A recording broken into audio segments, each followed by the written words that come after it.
제가 뭐 제자교회부터 해서 횟수로는 5년 차이긴 하지만 사실 4년 정도 됐습니다. 네, 그러면서 여러 가지 일들이 있었겠죠. 여러 헌신도 있고 여러 가지 뭐 좋은 일 안 좋은 일 다 있었지만 그래도 우리가 신앙생활 하면서 해보니까 제일 남는 것은 어떤 성취나 어떤 뭐랄까요 이루어진 일보다도 사랑이 가장 기억에 남습니다. 이 일이 어떻게 성취되었는가를 그 배경들을 보게 되면 더 은혜가 됩니다. 그래서 오늘 말씀의 제목을 사랑이 제일 낫더라라고 했습니다. 이거는 또 다른 데서 따오기도 한 건데요. 오늘 고린도전서 13장을 보게 되면 이 사도 바울이 만약 그 당시에도 여러분 CCM이 있었다면 작곡을 하고 작사를 하면서 곡을 만들었다면 이 13장은 바울 사도는 뭐라고 제목을 붙였을까요? 그 중에 제일은 사랑이라고 하지 않았을까요? 라고 상상해 봤습니다. 왜냐하면 어느 가수 노래 중에 사랑이 제일 낫더라 라는 노래가 있더라고요. 사랑이 제일 낫더라 라는 곡이 있어요. 그래서 제가 그 가사 일부분 한번 읽어볼게요. 재벌은 되지 못했지만 세상 좋은 것들 맛봤고 최고라고는 할 수는 없지만 박수도 많이 받았지. 조금만 더 가면 행복이 있을 것 같아서 부지런히 오르고 올랐지만 돈, 명예, 사랑 중에 사랑이 제일 낫더라. 사랑이 제일 낫더라. 사랑이 제일 낫더라. 채우면 채울수록 왜 빈 공간은 더 커지는지, 가까이 가면 갈수록 왜 점점 더 멀어지는지, 마음이 뭘 원하는 건지 왜 나도 모르는지 부지런히 찾고 찾아보지만 돈, 명예, 사랑 중에 사랑이 제일 낫더라. 사랑이 제일 낫더라. 사랑이 제일 낫더라 라는 3절까지인가 있는데 2절까지만 하겠습니다. 그렇죠? 여러분 이 노래는 사실 우리 고린도전서 13장과 비교할 건 아니지만 사랑으로 놓고 봤을 때는 여러분 비교 대상이 될 건 아니에요. 돈과 명예에 비교하는 것과 우리는 믿음, 소망, 사랑에서 봤잖아요. 이게 비교할 건 아닌데 사랑으로 놓고 봤을 때 누구나 그리스도인도 사랑을 쫓고 세상 사람도 사랑을 쫓지만 본질적으로 사랑에 대해서 다르지만 이 세상 사람들 사랑을 쫓는다는 거죠. 진실한 사랑을. 예수를 알지 못해도 쫓는다는 거예요. 그래서 자신의 인생들을 보세요. 그냥 우리가 인생이 살아야 되고 우리는 영원히 있는 존재라 뭔가를 하지 않으면 공허합니다. 그런데 그 인생을 뭐로 채우려고 했어요? 돈과 명예와 다른 것들로 채우려고 해봤지만 오히려 더 빈 공간이 더 커지고 채워봤는데 더 커지고 뭐예요? 그것으로 더 가까이 가보려고 했지만 뭐예요? 더 멀어졌다라는 거죠. 더 허해졌다라는 거예요. 그런데 사랑은 그러지 않았다라는 거예요. 사랑은 더 빈 공간이 더 이렇게 생기거나 더 멀어지는 게 아니고 빈 공간이 채워지더라는 거죠. 도대체 사랑이 뭐길래 그럴까요? 성경은 여러분 물론 이 노래 가사가 다릅니다. 성경은 아예 이렇게 대놓고 얘기합니다. 사랑이 없으면이라고 이야기해요. 너가 사랑이 없으면 아무 소용이 없다. 그래서 비교하는 게 돈, 명예가 아니고 네가 천사의 말을 하고 네가 예언을 할지라도 소용이 없다. 사랑의 제일임을 말했습니다. 그러나 여러분 세상이 추구하는 이 사랑은 좀 다르다는 걸 기억해 주십시오. 여러분 노래 가사에서 들었던 그 사랑은 여러분이 잘 생각해 보시죠. 세상이 추구하는 사랑은 본질적으로 어떤 사랑이냐면 자기 만족, 자기 이해, 자기 중심적 사랑에 가깝습니다. 그렇죠? 내가 사랑이라고 느껴야 사랑인 거지 저 사람이 아무리 나를 사랑해줘도 내가 사랑으로 안 느끼면 사랑이 아닌 거예요. 이게 사실 여러분 세상이 추구하는 그 수많은 대중가의 사랑도 뭐예요? 다 사실은 자기 만족이에요. 자기만. 근데 저 사람을 위해서 내가 다 포기했다 할지라도 뭐예요? 자기 만족의 사랑인 거예요. 우리는 누구의 사랑을 따르죠? 그리스도 예수의 사랑을 따라서 사실 내 것을 버리고 사랑했을 똑같은 행동을 했을지라도 사랑의 출발이 다르다라는 거예요. 우리의 사랑은 그리스도의 사랑부터 출발하는 거고 세상은 자기 만족을 위한 사랑인 겁니다. 그래서 늘 보세요. 여러분 뭐가 다르냐? 뭐가 달라요? 세상은요. 여러분 세상 내 의지로 사랑해 봐서 지금까지 한 번도 사랑이 안 변했다. 내가 사랑해서 만났지만 하루도 내가 미워해 본 적이 없다는 분 혹시 계세요? 근데 그리스도의 사랑은 변한 적이 없어요. 엄연히 달라요. 인간의 사랑은요. 왔다리 갔다리 해요. 그러면서 성숙하는 건 있지만 봐보세요. 사랑이라면 변하지 말아야 되죠. 인간의 사랑은 진리가 아닌 거예요. 봐보세요. 여러분 사랑으로 내가 사랑을 가지고 내 의지로 이 사람은 오늘 용서했어. 내일 미워져요 안 미워져요? 여러분 미워지죠. 혹시 그 사람이 다 지금 안 미워졌다 그러면 최소한 이렇게 반복이 됐을 거예요. 용서했다, 미웠다, 용서했다, 미웠다. 이게 다 반복됐어요. 그러나 주님 한 번 용서하면 용서 끝. 과거를 묻지 않으신다는 거예요. 이 사랑의 출발이 달라요. 예. 그렇기 때문에 여러분, 세상의 사랑은 자기 중심적 사랑에 가깝다 보니까 언젠 어떻게 되면 집착이나 애증으로 왜곡되어 나타나기 시작합니다. 때로는 뭐예요? 폭력으로도 나타나기 시작하죠. 때로는 스토킹으로도 나타나기 시작하죠. 그들에게는 그게 사랑인 거예요. 그게 무서운 거죠. 그리고 봐보세요. 남편 아내가 내 마음에 흡족하지 않으면 미워지죠. 사랑이 아니죠, 사실은. 예. 그러나 주님의 사랑은 그렇지 않습니다. 우리가 언제나 때로는 주님을 배신하고 떠났을지라도 그분은 여전히 우리 탕자 아버지 비유하듯이 아버지처럼 늘 기다리고 계신 거죠. 재산을 가지고 나갔고 이 불효막심한 놈 아버지가 죽어야 가질 수 있는 유산을 가지고 나갔음에도 불구하고 뭐야, 아버지는 여전히 사랑하고 기다리신다. 그러니 우리 주님의 사랑은 다릅니다. 그래서 성경은 여러분 봐보세요. 먼저 오늘 이 본문만 봐도 사랑이 동반되지 않은 모든 말을 소음처럼 여깁니다. 소음 끔찍하죠, 여러분. 아파트에 살아보신 분들 특히나 아실 거예요, 그렇죠? 예. 특히 이게 한두 번이지 같은 시간 밤에 새벽에 동일하게 해보세요. 저도 한번 못 참고 위에 쿵쿵쿵 찔렀습니다만 새벽 3시에 그러니까 한 3일째. 예. 미워서 그런 건 아니에요. 미워서 그런 건 아니에요. 그 다음부터 새벽에서는 안 들긴 하는데 제가 뭐 해코지하거나 그러진 않았습니다.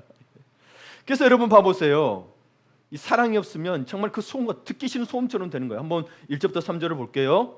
같이 읽어볼까요? 내가 사람의 방언과 천사의 말을 할지라도 사랑이 없으면 소리나는 구리와 울리는 꽹과리가 되고, 내가 애언하는 능력이 있어 모든 비밀과 모든 지식을 알고 또 산을 옮길 만한 모든 믿음이 있을지라도 사랑이 없으면 내가 아무것도 아니요.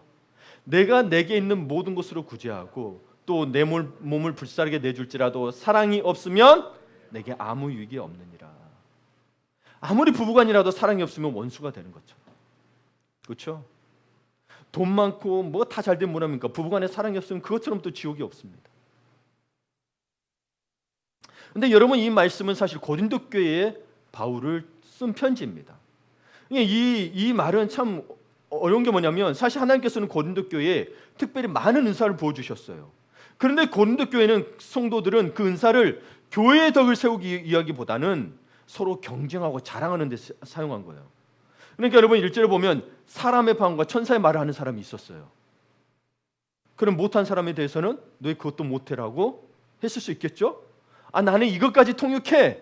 방언도 수백 가지 수십 가지 언어가 있을 수 있습니다. 사람마다 다르게 하니까. 그러면 너는 어디까지 통역해라고 또 이거 비교하실 수도 있어요. 보세요. 또 2절에는 보면 예언의 능력이 있어요. 여러분 아무나 가지는 것도 아니잖아요, 예언의 능력. 근데 고린도 교회는 또 그게 있었어요. 예.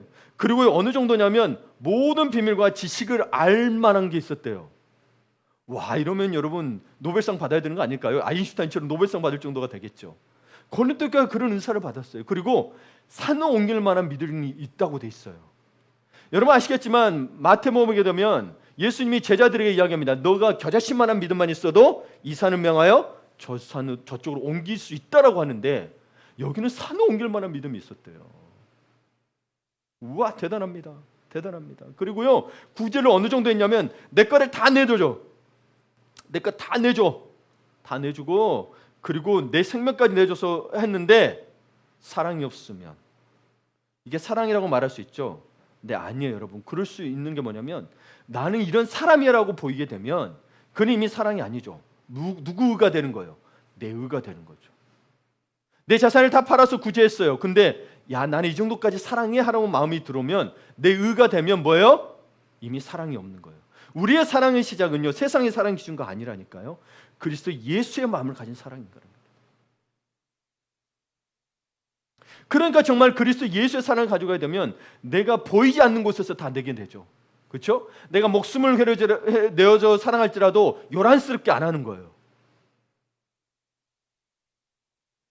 그리고 특별히 여러분 여기에는 우리 계속 믿음에 대해서 또 기도에 대해서 우리 설교했지만 산을 옮길 만한 믿음은 어떤 정도냐면요, 어떤 어려움이 닥쳐도, 그러니까 여러분 사실 우리 시험에 들 만한 시험거리 있죠. 만약에 내가 예수 잘 믿고 신앙생활 열심히 하는데 갑자기 내 자녀가 병으로 죽었어. 여러분 그걸 계속 기도해 왔어. 시험에 들까요 안 들까요? 사업이 망하게 됐어. 시험에 들까요 안 들까요? 난 정말 최선을 다해서 신앙생활하고 남편 잘 섬기고 했는데 남편이 바람을 피워. 여러분 시험에 들까요 안 들까요? 그런 상황들이 생기죠 실제로. 이게 이 믿음은 어느 정도냐면요, 그런 어려움이 닥쳐도 흔들리지 않는, 극복하는 아주 훌륭한 믿음인 거예요.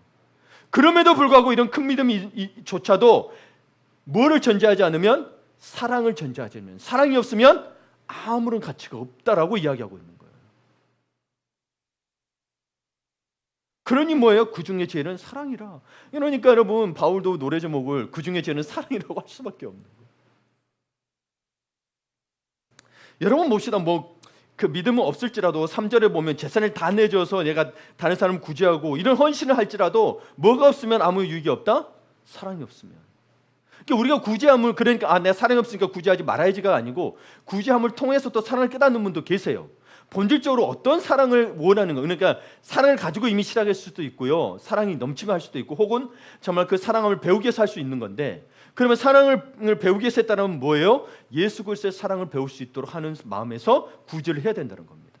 그래서 여러분 디모데후서에 가면 이런 말이 있습니다. 하나님께서 즐겨내시는 자를 사랑하신다는 말은 여러분 헌금하라는 의미가 아니고 뭐예요? 하나님을 정말 사랑하고 사랑이 넘치니 하나님께 즐겨내는 거지, 내가 더 잘되기 위해서 내는 게 아니라는 거예요. 헌금을 잘못 알고 있으면 안 돼요. 내가 잘되기 위해서. 그러나 여러분 목적 헌금은 분명히 잘되기 위해서 할 수는 있습니다. 목적 헌금은. 그렇죠? 창의 주를 감사하면서 드는 거는 우리 교회가 뭐에 더 번창을 바라는 이런 마음이 있는 거는 그건 나쁜 건 아니죠. 그러나 본질적으로 사랑함이 있어야 되는 거예요. 그래야 감사가 나오고 은혜가 있는 거죠. 그러면 뜻하지도 않은 곳에서 하나님이 부어주십니다. 여러분 과거에 어떤 일을 정말 순수하게 했다면 나중에 커서 보상받는 것들이 있을 거예요. 어느 순간 그 깨달아져, 이거는 그때 그래서 주님이 주신 건가? 나는 기대하지 않았는데. 그런 게 있어요, 여러분. 예. 그 나이를 하다가 다 잊어버리죠? 나이를 하다가 잊어버릴 거예요. 너무 많아서, 그렇죠? 있어요. 근데 우리는 그걸 또 잊어버리고 살아요. 또 잊어버리는 것도 의제죠, 그렇죠? 그래야 또 주님 앞에 나와서 무릎 꿇고. 그러니까 여러분 우리의 이 헌신조차도 사실은 우리가 종교적 열심으로 해왔는지 한번 봐야 됩니다.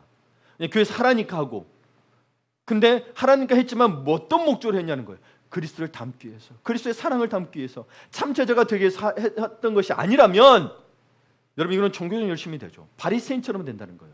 외식하는 자가 된다는 거예요. 네, 외식하는 자가 돼요. 그러니 여러분 이 사랑장은요, 고린도 13장은 그래서 우리에게 참 신앙이 무엇인지를 가르침을 주는 거예요. 진짜 참 신앙이 무엇인지. 오늘 하늘빛 교회 창립주일을 맞이해서 주님의 교회가 되기를 기도하며 헌신해 온 우리 여러분들, 그렇죠?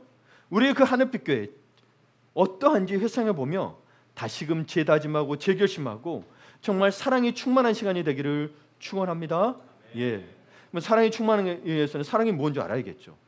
이 고린도서 13장의 4절부터 7절에 보게 되면 4절의 시작이죠. 사랑은 나오죠. Love is. 4절에서 7절에서 말하는 핵심적인 게 뭐냐? 물론 여기에는 사랑에 대해서 15가지 정의가 나옵니다. 한번 볼까요? 한번 보겠습니다. 자, 여러분 읽으면서 하나씩 계산하면서요. 사랑은 오래 참고, 사랑은 온유하며 시기하지 아니하며, 사랑은 자랑하지 아니하며 교만하지 아니하며, 무례히 행치 아니하며, 자기의 유익을 구치 아니하며, 성내지 아니하며, 악한 것을 생각지 아니하며, 불의를 기뻐하지 아니하며, 진리와 함께 기뻐하고, 모든 것을 참으며, 모든 것을 믿으며, 모든 것을 바라며, 모든 것을 견디느니라. 15개 나오죠. 그렇죠? 네. 근데 이 15개에도 가장 큰 정의가 있습니다. 그것은 미리 말씀드리면 기다림입니다. 사랑은 기다림입니다. 한번 보겠습니다. 15가지를 다 정의를 제가 하려는 건 아니에요. 여기에 큰 핵심을 가지고 하려는 겁니다. 먼저 사랑은 뭐라고 돼 있어요? 오래 참고, 오래 참아야 합니다. 다른 말로 바꿔 말하면 오래 참다는 것은 뭐예요? 오래 기다려야 합니다. 참아야 되잖아요. 근데 여러분 우리 세상에 이 참아야 한다는 기준을 성경적 기준으로 바로 세워야 되는데, 여러분 포기하고 참는 것과 저 사람은 원래 저래 참는 것과 이 사람이 언젠가는 바뀔 거야. 참는 거는 엄연히 다릅니다. 예, 뭐가 다른? 봐보세요. 부모가 자식이 육체적으로 정신적으로 장성하기를 기다려 안 기다려요? 기다리죠. 어떤 부모는 50세, 60세, 이게 그 부모는 80세, 90세가 돼도 이 자녀가 장성하기를 기다려요. 그럼 포기한 거예요? 기다린 거예요? 예, 이 오래 참음은 기다림인 거예요. 포기하는 오래 참음이 아니에요. 야, 너는 어쩔 수 없다. 그러니 내가 포기하고 만다. 참고 만다. 이런 의미가 아니에요. 예. 그리고 선생님은 학생이 청출오람하기를 바라죠. 저는 여러분의 리더, 여러분의 리더들이 저보다 더 뛰어나기를 바라요. 저는 질투하거나 그런 성격이 잘 아니에요. 예. 질투는 그러진 않아요. 불공평한 데서 좀 욱하는 게 있어도 질투하거나 그런 스타일은 아닙니다. 예. 제 아내가 예를 들어서 그런 이야기를 해요. 여보, 내가 좀 이렇게 몸매가 드러나는 옷 입으면 다른 사람 쳐다보면 괜찮아. 예뻐서 쳐다보는 거 어쩌라는 거야. 저는 오히려 근데 제 아내가 더 그런 것뿐이에요. 이제 물론 여러분 알죠. 남자의 마음은 그런 건 알겠지만 그게 어떻다는 그걸 질투해야 되나요? 그 마음까지 막을 수 있나요, 제가? 그건 제 영역이 아닌 거예요. 그러다가 부부싸움 나면 책임질 거예요? 더? 야, 내가 얼마나 사랑하는 줄 알아? 그게 사랑이야 이러고 따지고 있으면 어떡하라는 겁니까? 여러분 그냥 너무 저는 그런 질투할 소리 아닙니다. 그래서 여러분도 한번 더 여러분이 그 사랑에 대해서 깊이 생각해 보셔야 돼요. 예. 그리고 교육 공동체는 서로가 예수 그리스도를 닮아가는 참 제자가 되기를 기다리는 거예요. 저 사람 아직도 안 됐어. 저 사람 저래.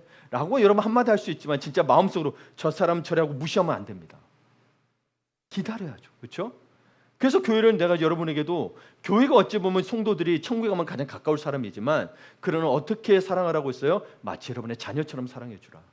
그 말에는 여러분 늘 기다려주고 좀 관심을 가져주고 용서해주고 더 사랑해주는 의미가 담겨 있는 거예요. 예. 그러면 우리는 왜 그렇게 할 수 있느냐? 사실 하나님의 사랑과 인내 때문입니다. 하나님이 우리는 본질상 진노의 자녀라고 그랬어요. 그렇죠? 그런데 하나님이 우리를 인내하며 참아주며 우리가 회개하기까지 기다리고 지금도 죄를 짓는데 매일매일 지어도 와서 회개하면 또 받아주시오. 인내하며 사랑해 주시오. 뭘 포기해서 기다려 주시는 건가요? 하나님이? 아니죠. 너가 언젠가 예수를 닮을 거야. 그렇기 때문에 기다려 주시는 거지. 여러분 생각하세요. 야, 너 어차피 죄니까 포기했어. 그렇게 기다려 주신 게 아니라 그럼 벌써 세상 멸망시켰죠. 네, 멸망시켰죠. 그렇게 하늘빛 교회는 기다려왔고 우리 하늘빛 교회는 또 그렇게 기다릴 것입니다. 아멘. 예, 그러니 남는 게 뭐가 남겠어요? 사랑이 남는 거죠. 그러니까 사랑이 제일 낫더라는 거예요. 다른 것도 훌륭하죠. 여러분 헌신과 노력과 여러분의 배품과 물질과 시간들이 헛되다는 게 아니에요. 그것의 기반이 뭐가 돼야 된다? 사랑이 돼야 된다. 그것을 판단하시는 누구다? 예수 그리스도시다. 예수 그리스도. 그러니까 여러분 나는 엄청 헌신했고 있는 거 다 갖다 바쳤는데 천국에 하나님 모른다면 예수님 모른다면 어떡하실 거예요? 그러니까 여러분 사랑만이 남는 거예요. 믿음, 소망, 사랑. 여러분 보세요. 믿음도 소망도 대상이 우리의 믿음의 대상, 소망의 대상이 누구예요? 예수 그리스도 하나님이시잖아요. 대상이. 그러면 천국 가도 계속 믿음을 갖고 소망을 가져야 될까요? 아니에요. 천국 가서 가질 필요 없어요. 그분과 함께하고 있는데 뭔 믿음과 갖고 소망을 가져요? 근데 남는 건 뭐가 있어요? 사랑이 남더라고요. 그 사랑은 계속 가지고 있어야죠. 그래야 주님과 관계가 계속 되니까. 생각해 보세요. 네. 그러니까 여러분 믿음, 소망도 결국에는 사라지는 거예요. 이 땅에서 사라지는 거예요. 주님 앞에 가는 그 순간. 천국에도 지옥에도 믿음과 소망이 있을까요? 없어요. 거기도 끝. 헛된 믿음과 소망이죠. 거기는 가져봐야 뭐예요? 이미 결정돼 버렸는데 다시 못 와요. 예. 자, 그 다음에 사랑은 오래 참고 그 다음에 뭐라고 되어 있죠? 온유하다고 되어 있죠. 이 온유함의 세상적 정의는 성격이 온화하고 부드럽다는 의미를 담고 있는데요. 온화하고 부드럽다. 그런데 성경의 온유함은 여러분 이걸 넘어섭니다. 이 성경 헬라어 원어의 온유함에는 어떤 의미가 담겨져 있냐면 야생마를 길들이다는 의미가 담겨져 있어요. 그래서 여러분 경주마처럼 잘 조련된 상태를 말해요. 야생마가 뭐로 조련되는 거예요? 경주마로. 경주마는 기수의 말을 따라야 되죠. 예. 그러니까 여러분 스스로 다스릴 줄 아는 성품을 의미합니다. 성령의 열매도 온유함이 들어있고요. 그리고 성령의 열매 중에 9가지 열매 중에 절제가 있습니다. 아시죠? 절제라 그러면 우리 한국말로 그러면 그냥 이렇게 참아야 되는 개념을 알고 있는데 거기는 뭐 셀프 컨트롤, 자기 절제로 돼 있어요. 사실은. 그러니까 여러분 자기 스스로 욱하는 거 다스릴 줄 알아야 됩니다. 이게 온유함입니다. 사랑은 온유함인 거예요. 사랑은 온유함인 거예요. 예수님도 이런 말을 했습니다. 마태복음 11장 29절에 나는 마음이 온유하고 겸손하니 나의 멍에를 메고 내게 배우라. 그리하면 너희 마음이 뭘 얻으리라? 쉼을 얻으리라. 내 마음이 항상 쉼이 없고 위로받고 싶고 그런 거는 사실은 온유하지 못하고 뭐요? 욱하는 게 있고 분이 많기 때문에 사실 그런 거라고 역설적으로 말할 수 있는 겁니다. 예. 그런데 주님이 말씀하세요. 온유하고 겸손하니 나의 멍에를 보고 누구에게 배우라? 내게 배우라. 그러니까 여러분 방금 전에 내 스스로를 다스릴 줄 아는 성품이라고 그랬잖아요. 성령의 열매라 그랬죠. 성령의 열매인데 셀프 컨트롤이 있단 말이에요. 이 말은 뭐냐면은 여러분 내가 하나님을 의지하는 거예요. 예수 그리스도를 의지하고 성령을 의지하는 거예요. 내 힘으로 날 다스리는 게 아니고 성령의 힘에 의해서 다스릴 수 있도록 나를 내어주는 상태가 온유함인 거예요. 성령의 힘에 의해서 다스림을 받을 수 있도록 나를 내어주는 상태. 그러니까 뭐예요? 내 자아를 다 내려놓는 거죠. 주님이 알아서 하십시오. 이 온유함에서도 기도하셔야 되는 거죠. 여러분은 이 온유함이 혹시 여러분께 있습니까? 쉽지 않죠. 근데 여러분 저는 여러분에게 있냐없냐를 따지라는 게 아니고 여러분의 일상과 여러분의 삶이 완전하지 않아도 여러분에게 온유함이 있어요. 여러분이 완전해지는 건 우리 자체가 불완전하기 때문에 안 되고요. 그리스도 예수 안에 거하면 또 그게 완전해져요. 그러니까 우리가 여러분 봐보세요. 율법을 다 못 지켜요. 근데 우리가 율법을 지킬 수 있는 방법이 뭐예요? 예수 그리스도 때문이죠. 왜요? 율법의 완성이 누구이기 때문에? 예수 그리스도. 그 율법 완성이 사랑이라고 했잖아요. 그러면 여러분 내가 많은 이들에게 실수할 수 있어요. 내가 또는 화낼 수 있어요. 그러나 사랑으로 그것을 여러분이 덮어버리면 그 율법이 완성이 되는 거예요. 참 은혜롭죠. 내가 때로는 이게 사실 살인하면 안 됩니다. 그런데 부득이하게 살인을 한 사람들이 있어요. 그러면 구약에 보면 이 사람들에서 뭐냐면 도피성을 뒀어요. 6개를 뒀어요. 부지 중에 자기가 모르는 중에 살인하는 경우가 생겨요. 네, 그 사람들 위한 도피성을 뒀어요. 억울하게 좀 자기는 원치 않았고 뜻하지 않았고 뭐 밀었는데 갑자기 그 뒤에 뭐가 있어가지고 죽는다든지 이런 일들이 있었을 때 여러분 그것이 도피성을 뒀어요. 주님의 은혜죠. 네. 그런 것들까지 다 여러분 열어줬다는 거예요. 진짜 의도적인 건 아닌 것들에 대해서. 여러분 그러면 우리의 그 온유함은 어느 정도까지 적용이 되는? 일상에서 여러분에게 이런 부분이 있는가 한번 볼게요. 개인적으로 존경하는 설교가 중에 한 분이신데 화정부 목사님이 계세요. 남설교회 담임 목사님이신데 화정부 목사님 설교는 저는 참 늘 은혜입니다. 네. 책도 많이 쓰셨고 하여튼 여러분 이 산상설교라는 책에서 이분의 산상설교 책에서 온유에 대해서 이렇게 적용합니다. 온유는 남들이 나에게 하는 평가와 행실과 반응을 마음을 기울여 받아들이고 수용하는 능력입니다. 자 다시요. 온유는 남들이 나에게 하는 평가와 행실과 반응을 마음을 기울여 받아들이고 수용하는 능력입니다. 즉 여러분 남이 나를 평가해요. 근데 사실 그리스도인들이 비판하거나 이렇게 하지 말라고 돼 있잖아요. 근데 그렇게 하는 사람이 있다는 거예요. 그럼 그 사람을 비판하지 말고 뭐예요? 내가 그것을 마음을 기울여 수용하는 게 능력이 온유함이라는 거예요.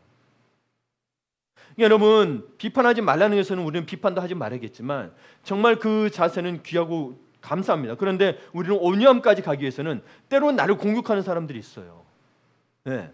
거기에 무너지지 마시고 나에 대해서 평가를 한다면 그것도 뭐예요? 수용하여서 나를 바꾸라는 거죠. 그러니까 자아가 죽어지면 이게 가능하다는 거예요. 그럼 귀가 들려서 다른 사람의 말을 수용하는 거죠. 내 자아는 온데 간 데가 없어요. 내 자존심도 온데 간 데가 없어요. 아 주님이 말씀하시나 보다. 맞아. 나 그게 맞아. 주님 내가 그러기를 원합니다. 때로는 저 사람이 악한 의도를 가지고 있을지라도 너 왜 그것밖에 안 돼? 막 그럴지라도 네 주님 내가 그것밖에 안 되는데 주님이 나를 도와주십시오. 여러분 자존심 상하지 말고 뭐예요? 주님이 나를 도와주십시오. 나는 그 정도밖에 안 되지만 주님이 함께하면 난 할 수 있지 않겠습니까? 그러니까 악한 의도를 가지고 내 마음을 막 헤집어 놓더라도 뭐예요? 겸손하고 부드러운 태도로 잘 받아내는 거예요. 주님 하면서. 같이 맞받아치지 않는 거예요. 자기 연민이나 보복 심리가 없이 듣고 상처받지 않고 이겨내는 거죠. 그래서 사실 온유는 겸손하고 부드러울 뿐 아니라 사실 아주 강한 겁니다. 아주 강한 겁니다. 여러분 어떠세요? 이같이 온유한 사람을 옆에 두고 교제한다고 생각해 보세요. 우리 안에 아름다움이 얼마나 가득하겠습니까? 예. 교회는 자기 본성대로 상처를 품고 서로를 대하며, 우리의 본성이 그렇잖아요. 상처가 있고 서로 냉랭하게 대하고 모였다고 흩어지는 그런 단순한 공동체가 아닙니다. 교회는 사랑하고 온유함이 있어야 되는 공동체입니다. 교양과 품위가 있지만 가슴에는 상처를 묻어두고 쌀쌀맞게 대하는 것이 아니라, 내가 어제 부부싸움 했다고 내가 또 오늘 너가 또 해서 와서 내 감정이 있는 그대로 쌀쌀맞게 드러내는 게 아니라, 그럼에도 불구하고 상처를 받았음에도 불구하고 따뜻하고 겸손하게 선한 마음으로 사람을 대하는 능력이 온유입니다. 오늘의 이 고린도전서 말씀은 개인에게 하는 말이 아니고 공동체에게 이야기하는 말씀, 우리 모두에게 하고 있는 말씀인 거예요. 그러지 못한 사람에게 이야기하는 것만이 아니고, 그러지 못한 사람도 포함하고 그러고 있는 사람도 포함해서 늘 이걸 유지하라고 이야기하고 있는 겁니다. 그러니 뭐예요? 오래 참고 마지막에는 견디느니라 돼 있는 거예요. 이걸 어떻게 하겠어요? 견디는 수밖에 없는 거예요.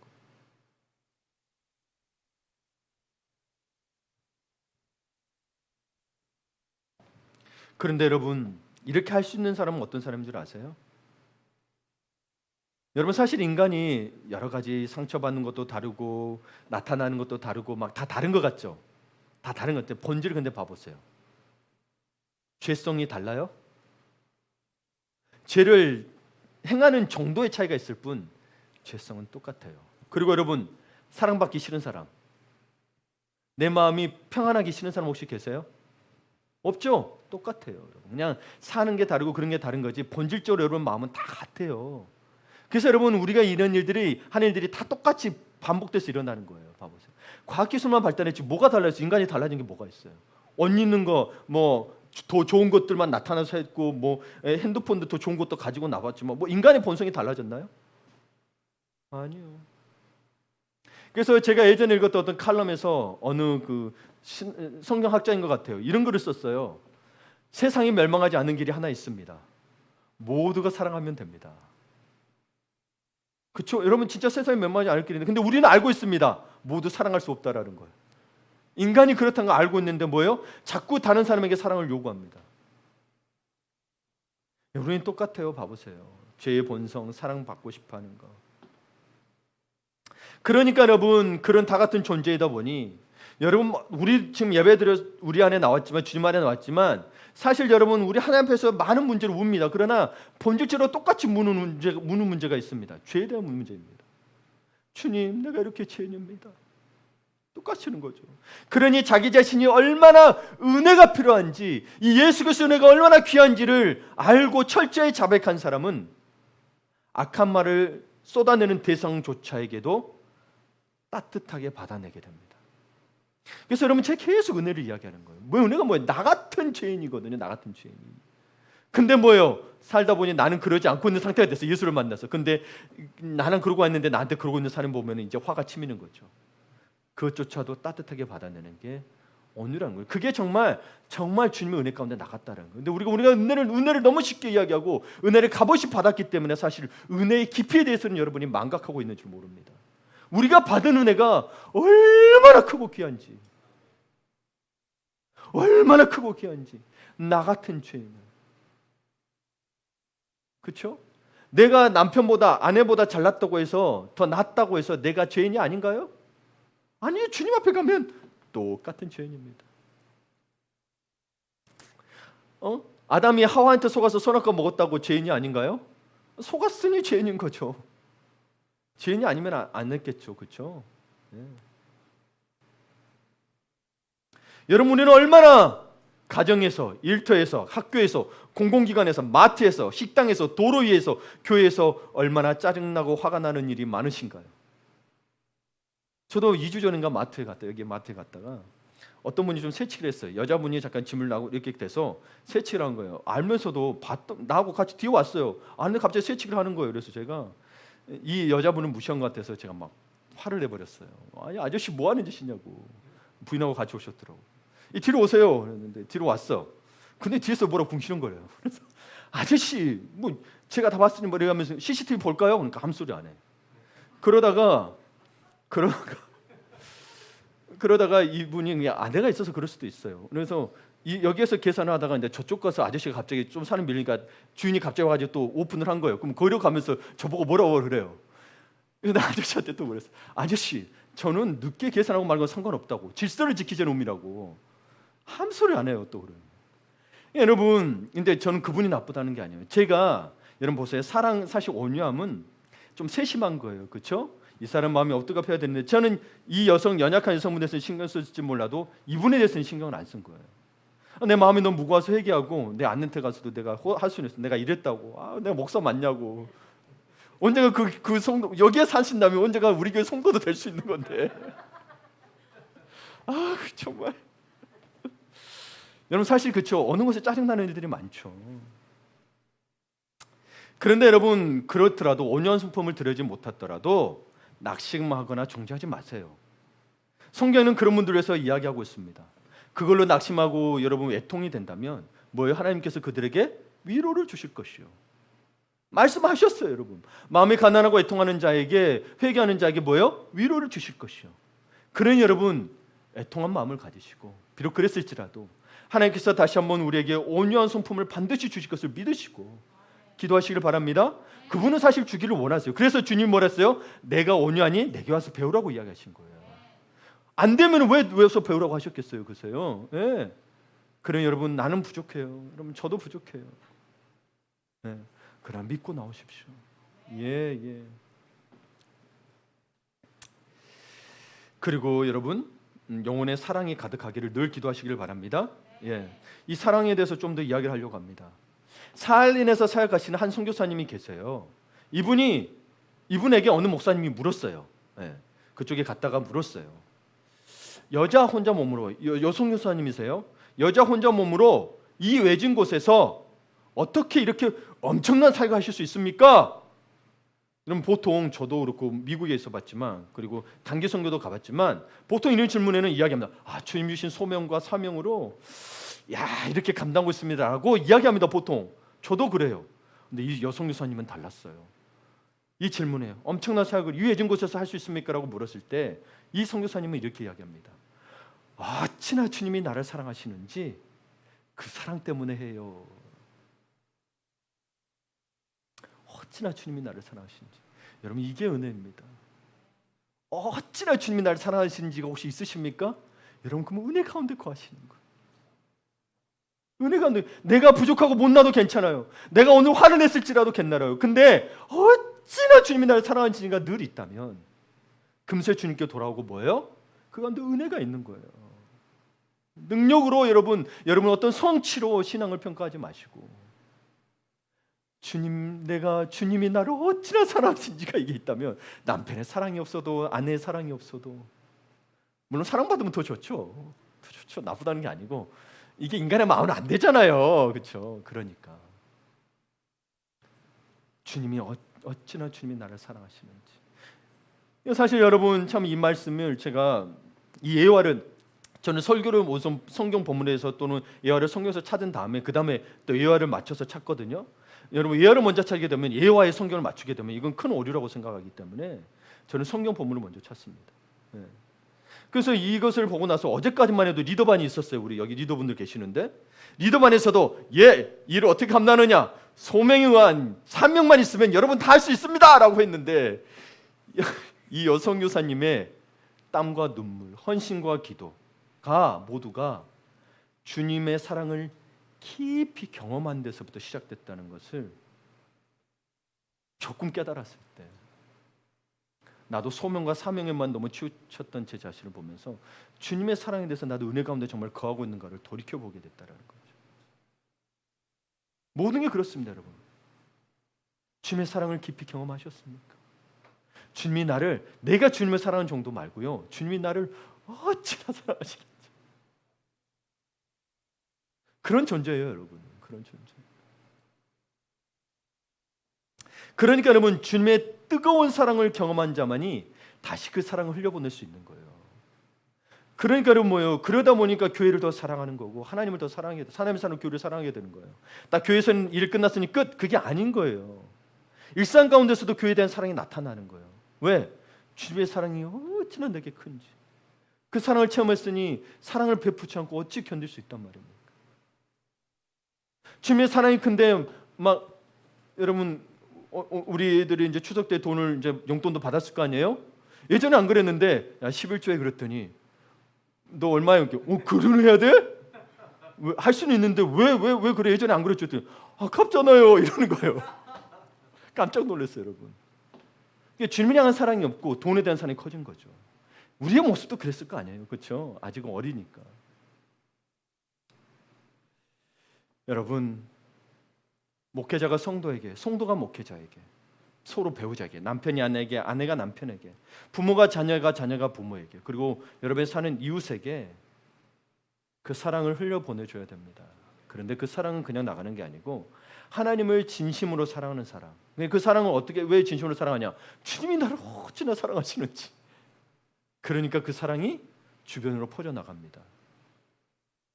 어느 집에 신방을 갔더니 그래서 저를 너무 사랑해 주셔서 한 달에 한 번씩 꼭 식사하러 오시라고 하는 분이 계세요. 예, 아내를 사랑하는지는 모르겠습니다. 아내는 힘들 텐데. 근데 저를 너무 사랑해 주셔서 가기로 했습니다. 예, 불러만 주시면. 근데 여러분, 근데 그 아내분 한 달에 너무 집착하지 마시고 마음이 되실 때 하시면 돼요. 그래도 남편분이 그렇게 해주신 거니까. 예. 참 감사했어요, 사실은 그 남편분에게. 물론 본인이 잘 먹고 싶어서 그런 것도 있지만 저는 해석을 합니다. 저를 너무 사랑해서. 그래서 여러분, 교회의 성숙도를 알아볼 수 있는 바로미터, 측정 기준은 뭐냐? 교회가 한 영혼에 대해서 어떤 태도를 갖고 있느냐는 거예요. 여러분의 가정의 성숙도를 뭐로 알 수 있어요? 어느 정도 남편과 아내를 사랑하느냐, 그 남편이 나를 속상해할지라도 그리스도 예수의 사랑으로 사랑하고 있느냐, 이게 성숙하는 거겠죠. 우리가 만약 세상처럼 너 그러니 나 이래 버리면 이걸 성숙하다고 누구도 말하지 않습니다. 그리스도인이 아니더라도. 그래서 한 영혼을 귀히 여기고 하나님의 은혜만을 드러내는 교회가 성숙한 교회요, 주님의 교회입니다. 그리고 그 사랑이 곧 교회의 힘이 됩니다. 그렇죠? 사랑이 힘인 거예요, 여러분. 그 사랑 때문에 나오셨지 저 때문에 나오셨나요? 아니잖아요, 여러분. 네. 사실 그래서 우리 하늘빛 교회 성도들을 참 축복합니다. 이 코로나19 기간에 사실 막 떠난 지도 많고, 사실 여러분 이 코로나19 팬데믹은 그 어느 때보다도 교회를 힘들게 하고 있습니다. 예. 왜냐하면 각종 미디어도 교회를 유난히 타겟으로 삼고요. 이 4단계 방역 단계에서 여러분 제가 내용들을 찾아보니까 백화점, 대형마트, 우리 별다방이 뭔지 아시죠? 예, 별다방, 여주점 같은 데서는 정말 많은 확진자가 나와도 비대면 주문만 허용한다는 방침이 없습니다. 비대면 주문한다는 방침이 없어요. 그런데 여러분, 교회는 어때요? 비대면 예배 드리래요. 그 정도 안 나와도. 심지어 여러분, 이 4단계 중에도 공연장은, 콘서트 하는 공연장은 몇 명까지 모일 수 있는지 아세요? 5,000명까지 수용할 수 있습니다. 그래서 어느 교회는 그러면 우리도 공연장 빌려서 예배 드리겠다라고 하는 교회도 있어요. 근데 교회니까 막아버려요. 좀 불공평하죠, 그렇죠? 예. 이런 차별이 너무 심해지니까요. 그래서 아예 비대면을 그때 선포했던 적이 있어요, 8월에. 근데 이것을 어느 판사랑 변호사협회에서 소송을 이렇게 했어요. 그래서 최대 20인까지 바꾼 거예요. 믿는 사람들의 그 연대에서 그렇게 한 거예요. 예. 근데 그런 와중에도 여러분, 사실 우리는 분노할 수 있고 화낼 수 있고 뭐 할 수 있지만, 여러분은 믿음을 지키며 비판하지 않고 지혜롭게 행동하며 서로 사랑함으로 우리 교회가 서 있게 했어요. 그게 교회 힘이고 여러분의 사랑의 능력이라고 저는 믿습니다. 예, 우리는 뭐 이거 못해서 못하는 거 아니잖아요, 그렇죠? 예, 저는 굉장히 우리 교회 보면 굉장히 저 닮아서 달줄들이 많습니다. 예, 나가 사자름 할 사람들 많아요. 그럼에도 불구하고 뭐예요? 그리스도 예수의 사랑으로 오래 참고 온유하신 거라는 거예요. 저는 그게 참 감사하다는 거예요. 막 정부를 싸잡아서 욕하지도 않았어요. 사실 비난할 거 많지만 그래봐야 뭐예요, 그렇죠? 그래봐야 뭐예요? 결국 나는 그 나라의 국민인데, 그렇잖아요. 예. 그래 여러분, 늘 그렇게 그러지 마시고 그렇게 있으면 뭐하라? 기도하라. 기도하라. 우리가 바꿀 수 있는 게 아니잖아요. 하나님이 바꿔주셔야지. 네. 그리고 사랑은 교만하지 않습니다. 무례히 행치 않습니다. 자기의 유익보다 형제와 자매의 유익을 먼저 구합니다. 성내지 않고 악한 것을 생각하지 않습니다. 우리 성내지 않는 거 한번 보도록 할게요. 여러분 가정에서는, 가정에서 안 그럴 수도 있습니다. 일터나 가장 많이 되는 게 일터나 도로에서 가장 화가 많이 나죠, 그렇죠? 근데 여러분 이 분노는, 화냄은 사실 교회에서 내게 되면 공동체의 화목을 깨는 1등 공신입니다. 가정도 그렇죠. 사소한 일이지만 화내면 뭐예요? 냉랭해지고 아이들까지 영향을 받게 됩니다. 예. 그러니까 이 말은 뭐냐? 사단이 제일 틈타기 쉬운 통로가 뭐다? 분노다. 분노인 거예요, 여러분. 그러니까 여러분 상대를 자극하지 않고 세심하게 살펴야 되는 거예요. 내가 너 때문에 화나서 네가 잘못했잖아 하면은 분냄이 나는데 상대방을 자극하지 않도록 조심하셔야 됩니다. 특히 남편과 아내 간에 자극하죠? 여러분 자극하죠, 그렇죠? 네. 그러니 여러분 좀 살피세요. 그러면 여러분 이러면 우리가 성인군자 다 되겠죠. 그런데 여러분 제가 조금 풀어드리려고 하는 거예요. 운전하다 보면은 험한 욕을 하는 사람들이 있죠. 근데 기분 나빠서 쫓아갈 수도 없고, 그렇죠? 쫓아간다고 해서 세워봤자 혹 여성분들은 더 봉변 당할 수 있고, 우리도 봉변 당할 수 있죠, 그렇죠? 이 사람이 해코지 버리면. 왜냐면 우리는 그리스도인들이라 또 먼저 때리지도 못하겠어, 그렇죠? 때리면 맞아야지. 근데 여러분 그렇다고 해서 여러분 같이 차 안에서 같이 험한 욕 하지 마시고, 그래도 여러분 화를 쌓아놓으면 병이 된다니까 한번 소리 한번 질러주세요. 어떻게 소리 지르냐? 반사다 이놈아. 이렇게 한번 해주세요. 반사다 이놈아. 네가 한 욕 네가 도로 가져가. 이 정도는 해주세요. 그래요, 몸노 여러분. 근데 여러분 제가 이거를 찾다 보니까 반사에도 3가지가 있대요. 예, 단순 반사, 2배로 반사, 무한대 반사가 있대요. 여러분 정말 화가 나면 2배로 반사까지는 봐줄 테니까 무한대로 반사는 피합시다. 우린 그리스도인이잖아요, 그렇죠? 무한대 반사는 피합시다. 예. 시간이 좀 흘러서 좀 넘어갈게요. 한 가지 넘어가고, 사랑은 7절에 보게 되면 사랑은 모든 것을 참고 믿고 바라는 견디는 거라고 했습니다. 모든 것을 참고 믿고 바라는 견디는 거예요.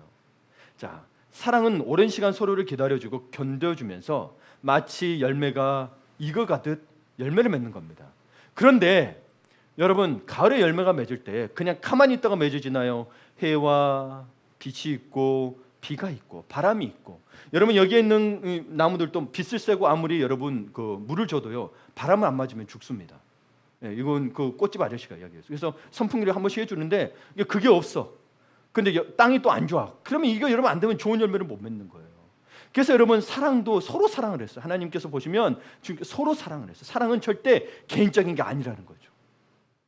예, 내 만족을 위한 게 아니라는 거예요. 서로 사랑할 때 진짜 사랑의 열매가 익어가는, 함께 익어가는 거예요.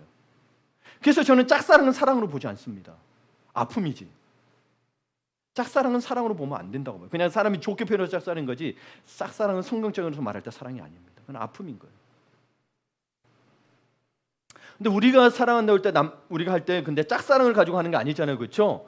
그리스도의 사랑을 가지고 하는 건 다른 문제죠. 이 사람이 모를지라도 짝사랑은 달라요. 자기가 사랑하기 위해서 하는 거지, 그건 좀 자기 만족형, 자기 중심적인 사랑인 거잖아요. 네, 다른 겁니다.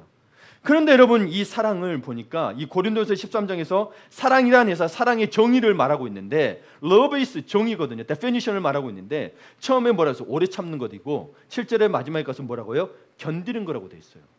오래 참고 견디는 거. 성경에 사랑의 처음과 시작 알파 오메가를 뭐라고 돼 있어요? 오래 참고 견디는 거예요. 틀려요, 같아요? 같은 거를 이야기했다는 거죠. 그래서 여러분 제가 전반부에 했다시피 사랑에서 여기 정의에서 15가지 중에서 가장 큰 정의는 뭐냐? 기다림이다라고 말할 수 있다는 거예요. 기다림인 거예요. 그리고 기다림은 뭐와 우리 인생에 살면서 떨어질 수 없는 관계냐면 시간과 떨어질 수 없는 관계입니다. 왜요? 기다림이잖아요. 그렇죠? 나 기다려하고 지금 당장 화내버리면 뭐예요? 기다린 거예요? 아니에요? 아니잖아요.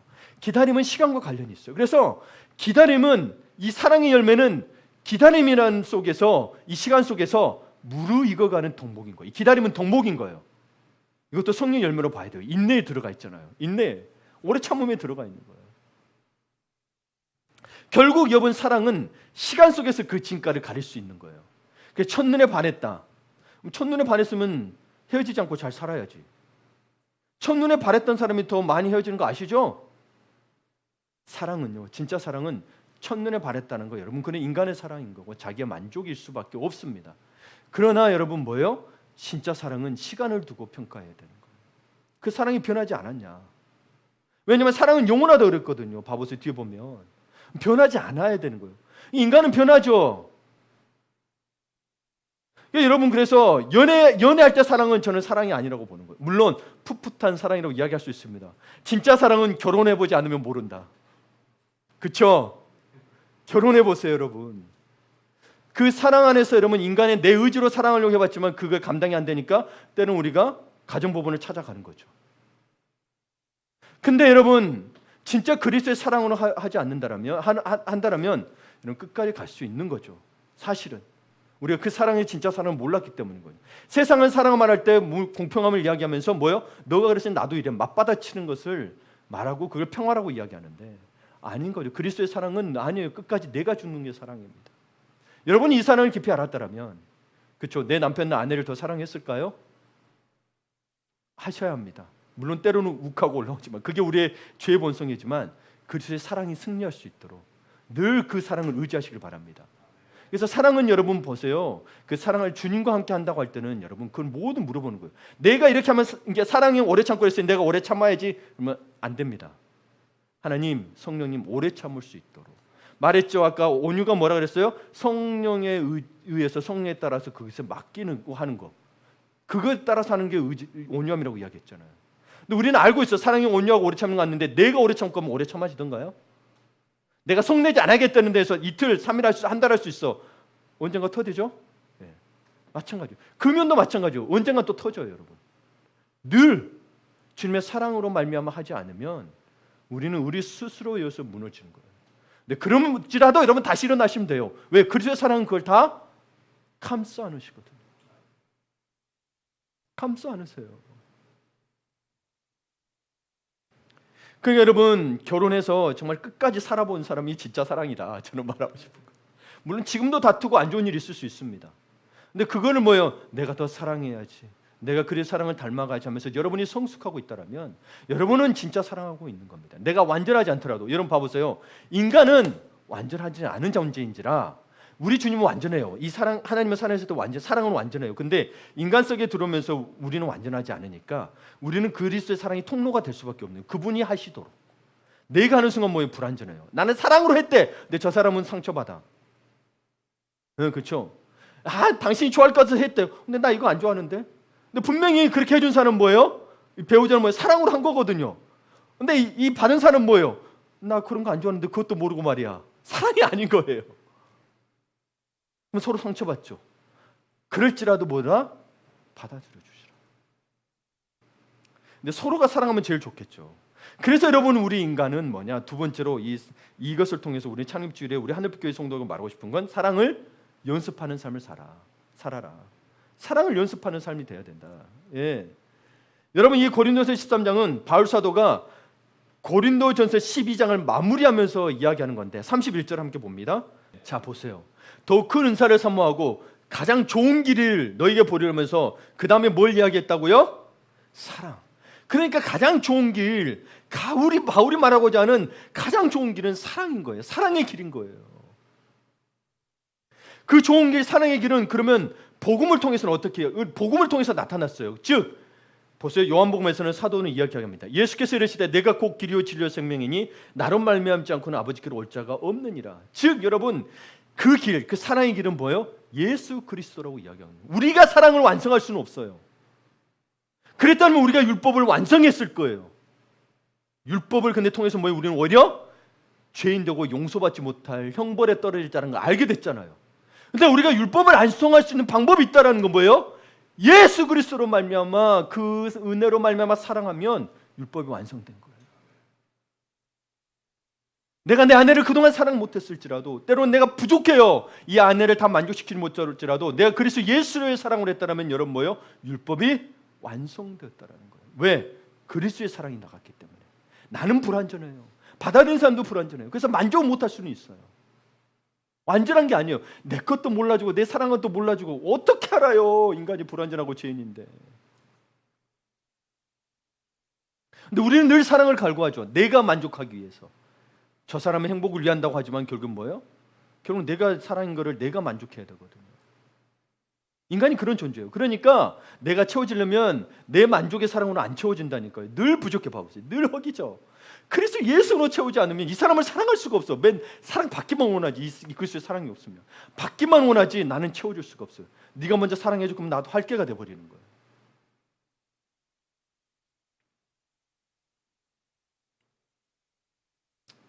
그러니 여러분 오늘 고린도전서 13장을 읽으면서 사랑이라고 쓰여진 그 자리에 예수 그리스도를 대입하면 그 실체가 분명해집니다. 먼저 볼까요? 1절에서 3절에도 보면 1절만 봐도 그래요.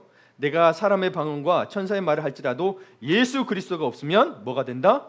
소리나는 구리와 울리는 꽹과리가 된다. 2절도 볼게요. 내가 예언하는 능력이 있어 모든 비밀과 모든 지식을 알고 또 산을 옮길 만한 믿음이 있을지라도 예수 그리스도가 없으면 내가 아무것도 아니에요. 이 땅에서 끝나는 거예요, 여러분. 아무리 내가 예언하는 능력이 있어도 저기는 못 가는 거예요. 예수 그리스도가 없으면. 보세요. 우리 또 4절부터 봤잖아요. 사랑은 됐죠. 예수 그리스도는 오래 참고 온유하며. 그분이 그러죠. 내가 온유하니? 내가 와서 배우라고 말씀하셨잖아요. 봐보세요. God is love. 그러나 love is not God예요. 하나님은 사랑이시지만 사랑이 하나님은 아니에요. 이거는 잘 이해를 하셔야 되는 거예요. 네. 사랑이 하나님께 속해 있는 거예요. 하나님과 동등이 아니에요. 하나님은 그런 분이세요. 그러니 누가 사랑을 만들어내신 거예요? 하나님이 만들어내셨죠.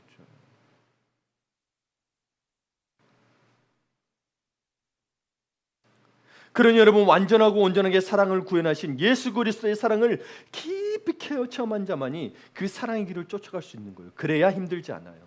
안 그러면 그러니까 좀 힘들긴 해요. 그걸 모르니까. 근데 여러분 죽을 때까지 힘들기만 할 거냐는 거예요. 그렇죠? 네. 내가 와서 배우라. 내가 힘을 주리라 그랬잖아요. 주님의 삶을 살고 세상과 좀 이렇게 부딪히는 삶을 사는데 쉼이 있어, 평안이 있어. 뭐 때문에? 사랑 때문에. 근데 사랑이 없으니까 늘 쉼이 없어요. 아무 일 안 해도 쉼이 없어요. 힘들어요.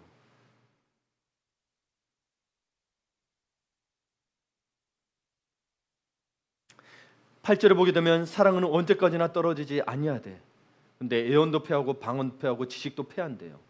12에서 13절에 보게 되면 우리가 지금은 거울을 보는 것 같이 희미하나 그때는 얼굴과 얼굴을 대하여 볼 것이요 지금은 내가 부분적으로 아나 그때는 주께서 나를 아신 것 같이 내가 온전히 알리라. 그런즉 믿음, 소망, 사랑 이 세 가지는 항상 있을 것인데 그 중에 제일은 사랑이라. 여러분 그 당시에 거울은 청동 거울을 사용했습니다. 그래서 얼굴의 형태는 보이나 얼굴이 눈썹이 어떻게 진한지 옅은지 이런 건 안 보이는 거예요. 내가 화장을 해도 몰라요. 그냥 형태만 보여요. 그러니까 여러분 지금 우리가 사는 게 그렇다라는 거예요. 우리가 지금은 희미하다는 거예요. 사는 게 완전한 게 볼 수 있는 게 없어요. 그러나 주님께서 다시 오시는 그날에는 우리가 얼굴과 얼굴을 대면하듯 보듯이 모든 게 또렷해진다라는 거죠. 또렷해지는 거예요. 그렇게 여러분 이 땅의 모든 것은 무용지물이 되는데 그러나 뭐가 남는다? 사랑이 남는다. 사랑은 영원하다는 거예요.